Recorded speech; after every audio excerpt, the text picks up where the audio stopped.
Hello everybody and welcome to today's video. Self-esteem is how you feel about yourself or the opinion you have about yourself. Everyone has times when they feel a bit low or find it hard to believe in themselves. However, if this becomes a long-term situation, this can lead to problems, including mental health issues such as depressions or anxiety. Some of the symptoms of low self-esteem can also be a sign of these problems. Self-esteem is often the result of a lifetime of experiences, and particularly what happened to us as children. However, it is possible to improve your self-esteem at any age.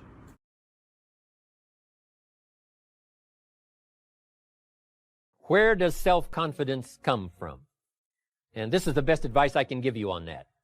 Not neglecting, first of all, the small daily disciplines. Self-confidence really comes from feeling good about yourself. And one of the best ways to feel good about yourself is at the end of the day to know that you poured it on. You did your best. If you conducted a meeting, you did the best you could. If you made a phone call, it was the best phone call you could possibly make. If you wrote a letter, it wasn't a casual letter, it was your best letter. At the end of those kind of days, when you feel good about yourself, self-confidence starts to rise. You know that if you can have this kind of a good day, you can have another one the next day, and those days become the weeks become the months, and the month becomes a powerful year. Self-confidence comes from the lack of neglect. If you will not neglect to do the small daily disciplines, that's where self-confidence comes from. Part of good health is self-confidence. I know I'm going to be healthy. I eat the apple a day. I walk around the block. I do the jogging on the beach. At the end of the day, when you've really poured it on and you've done all the stuff, self-confidence grows. That self-confidence affects your health. It affects your future. It affects your psyche. Self-confidence means willingness to do whatever it takes to achieve. Some people say, well, I'll do it for a little while and see what happens. You know, I'll try a couple of things. If that doesn't work, I'm out of here. And all of us know that that kind of person doesn't have much of a future. But if you're willing to do whatever it takes, if I have to learn a couple of things, I will learn those things. If I got to learn 5 or 6 things, I'll learn all 6. If I have to take an extra class, I'll take an extra class. If I've got to read the books, I'll read the books. If I have to consult with people who know more than I know, I will do the necessary consulting. Whatever it takes, I will do. That starts to develop unbelievable self-confidence. Self-confidence also comes from the ability to rise above your circumstances, to rise above what happens, the petty little things, the discouraging things that would sink everyone else's ship except yours, that would cause someone else to quit early in the day, but you keep going. That kind of willingness to overcome all circumstances, whether it's the little challenges or the big challenges. If you're willing to do that, I promise you, this kind of power will work for you, and in you, the variable, it'll make a difference. Here's the greatest value of discipline: self-worth, self-esteem. People are teaching self-esteem these days, but they don't connect it to disciplines. The least lack of discipline, and it starts to erode our psyche. One of the greatest temptations is to just ease up a little bit. The slightest lack of doing your best starts to erode the psyche. Instead of doing your best, doing just a little less than your best. Sure enough, you say, well, it's just going to affect my sales. No, it's going to affect your consciousness. It's going to affect your philosophy. Now you've begun in the slightest way to affect your own philosophy. Here's the problem with the least neglect. Neglect starts as an infection. And if you don't take care of it, it becomes a disease. And one neglect leads to another. And the worst of all, when neglect starts, it diminishes our self-worth, our self-confidence, our self-value. You say, well, how can I get back my self-respect? I'm telling you, you don't have to go to 29 classes. All you have to do is start the smallest discipline that now corresponds to your own philosophy, like I should, and I could, and I will. No longer will I let neglect stack up on me so that I will have the sorry scenario 6 years from now, giving some excuse instead of celebrating my progress. That's the key to discipline. If you don't take the walk around the block, you probably won't do the apple a day. If you don't do the apple a day, you probably won't start building your library. If you don't build your library, you probably won't keep a journal, and you won't take pictures, and then you won't do this, you won't do wise things with your money, won't do wise things with your time, won't do wise things with your possibilities and relationships, and the first thing you know, 6 years of that accumulated, and we say you have messed up. So the whole key to reversing that process now is to start picking up these disciplines. Now here's the positive side. Every new discipline affects the rest of your disciplines. Every new one affects the rest. That's why action is so important. The least action, the smallest action. Take it. Because when you start accomplishing and the value starts to return from that one action, it'll inspire you to do the next one and the next one and the next one. You start walking around the block, it'll inspire you to get an apple. Get an apple, it'll inspire you to get a book. Get a book, it'll inspire you to get a journal. Get a journal, it'll inspire you to grow, develop some skills. All disciplines affect each other. Every lack affects the rest. Every new affects the rest. The key is to diminish the lack and set up the new. And you've started a whole new life process. Key. A lot of people don't ever do the things they're capable of doing because they allow themselves to go along with the crowd, following the crowd. Many people have things they want to do, and they find themselves in relationships with people who are addicted to mediocrity, and they allow their behavior to influence their behavior. Many people don't do it because of the fact that they allow their lack of self-confidence to immobilize them. Of the 5 things that you would like to do, if you had the courage to do, I want you to pick one thing. Pick one. And here's how to set it up for yourself that will help free you and get you unstuck. What is the worst thing that can happen if you do it? What's the worst thing that can happen? Let's say going into business for yourself, or changing careers, or getting a divorce, taking some kind of chance of something that you've always thought about doing, but you just haven't done it for whatever reason. What's the worst thing that can happen? Do the worst case scenario. Now, when you do the worst case scenario, you write those things down, the worst things that you fear would happen. When you name your fears, that puts you in control. What are you afraid of? Name it, write it out so you can look at it. Now that takes you to the next step. What are the benefits? What are the benefits of your acting courageously, taking life on? Write the benefits down and then focus on them. Focus on the benefits, not on the liabilities, not on your fears. Think about how good you feel. Think about the level of increased self-respect, the sense of self-worth that you'll feel. How good you'll feel getting up in the morning, looking yourself in the mirror because you're taking life on. The majority of the fears that we have are not life or death fears. They're not those kind of fears. But through our imagination, we blow them out of proportion and we give them more power than they actually have or deserve, and we permit them to govern our lives. We permit them to determine how far we can stretch out on our dreams and discovering our stuff. As you assess yourself and begin to prove yourself and just say, wait, hold a minute. I've been sweating this out. What's the worst thing that can happen to me on this? Will it kill me? Will I die? Why am I going through all of these changes over this? How much power does this really have? And am I the one that's feeding the power into it?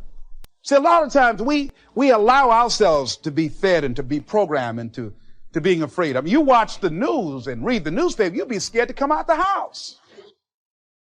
So what kinds of things, what kinds of thoughts are you feeding your consciousness?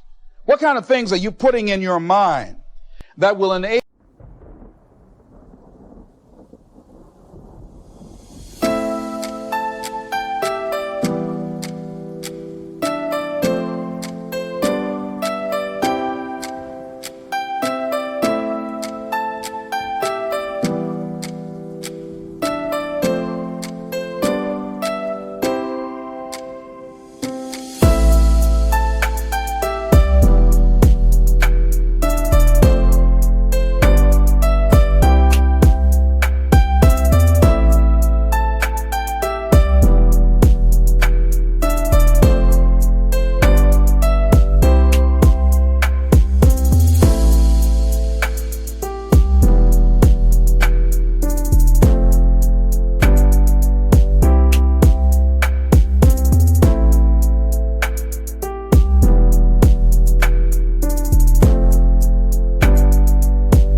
enable you to either move forward or to justify why you're staying where you are.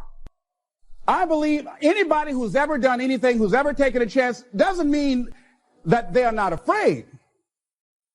Courageous does not mean being the absence of fear. I think that being courageous is willing to do it because that's what you feel and you're going to do it anyhow. You're not going to be immobilized by your fears or your doubts. You admit, okay, I'm scared to death. Now, okay, what is it that I must choose to do? Go ahead and experience that fear, but don't let that fear immobilize you. The root of the word confidence is the word confide. Confide is a compound word derived from the Latin language meaning with and trust or faith. Confidence enables you to walk into a room full of strangers and converse with anyone without fear. It makes the strangers in that room think, here is someone I not only can talk to, here's someone I want to talk to. A truly confident person's belief in himself is strong enough so that he's able to believe in others. Conversely, distrust in yourself breeds distrust in everyone you meet. The question for us here is, how do you and I develop confidence? How do I learn to believe in myself so that others will believe in me too? I think I can give some very specific answers to your question. There are 3 areas which we have to talk about before you're ready to add confidence to the other building blocks of your unshakable character. Those 3 are, first, developing the quality of inspiring confidence by uncovering your own confidence in who you are and how you were raised. Second, seeing how you can derive confidence from that formal education and training you've received and the characteristics of your teachers and mentors. And third, drawing confidence from the challenges and experiences you've had in all areas of your life and the success you've had in dealing with them. Let's look at each one of these areas one by one. First,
To grow up at all means that you have certain kinds of vital equipment that are necessary to survive in this tough, technical, highly developed world of ours.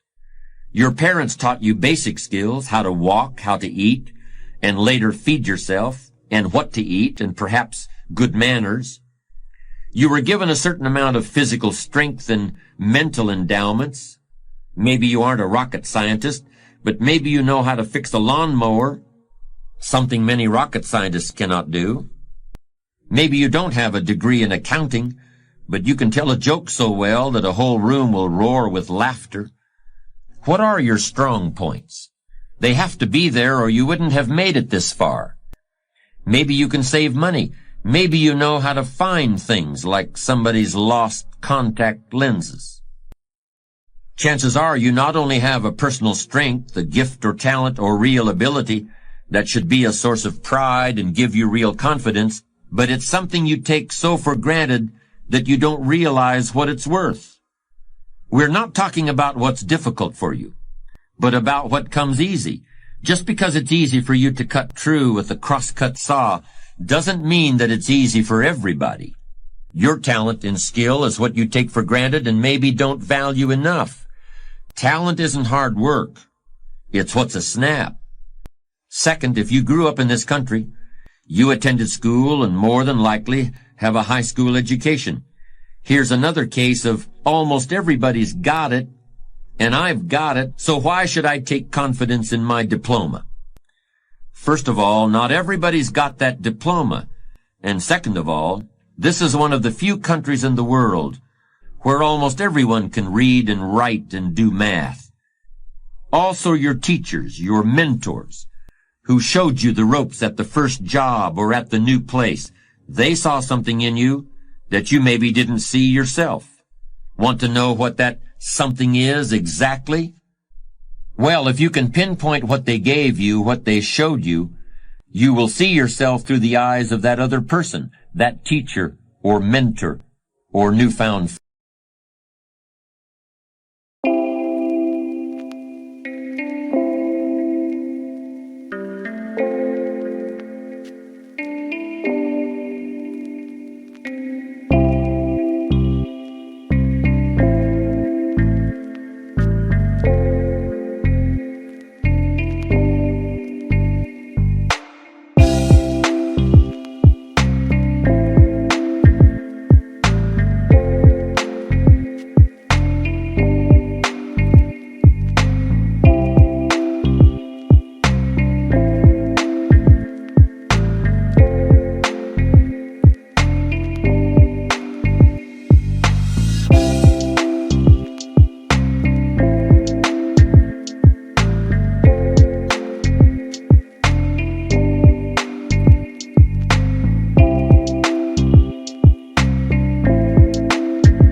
friend. Because what they give you is what they see in you already, invisible to yourself. If they didn't see that you were capable of running that machine, taking that order, landing that account, making that sale just as they were capable, then they wouldn't bother to teach you in the first place.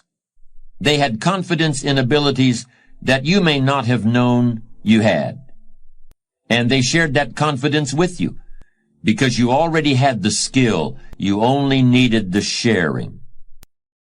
Third and lastly, and even more important than where you were born and who your parents are, and whether or not you went to any school or the right school, and whether or not anyone stood by you or showed you the ropes, you have lived, and you are here, so you have the richest bank to draw upon that there is. You have experience. You may have traveled around the world. You may have known many people and learned the ways of other lands and other languages. Or you may have experienced life in the same place among people you've known all your life and known them in a way that no one on the move, forever dealing with new faces and new friends, can ever know another person. That's your bankroll. That's where you can learn and draw from with confidence. Because the thing about experience is, it really works. If it didn't, you wouldn't be here.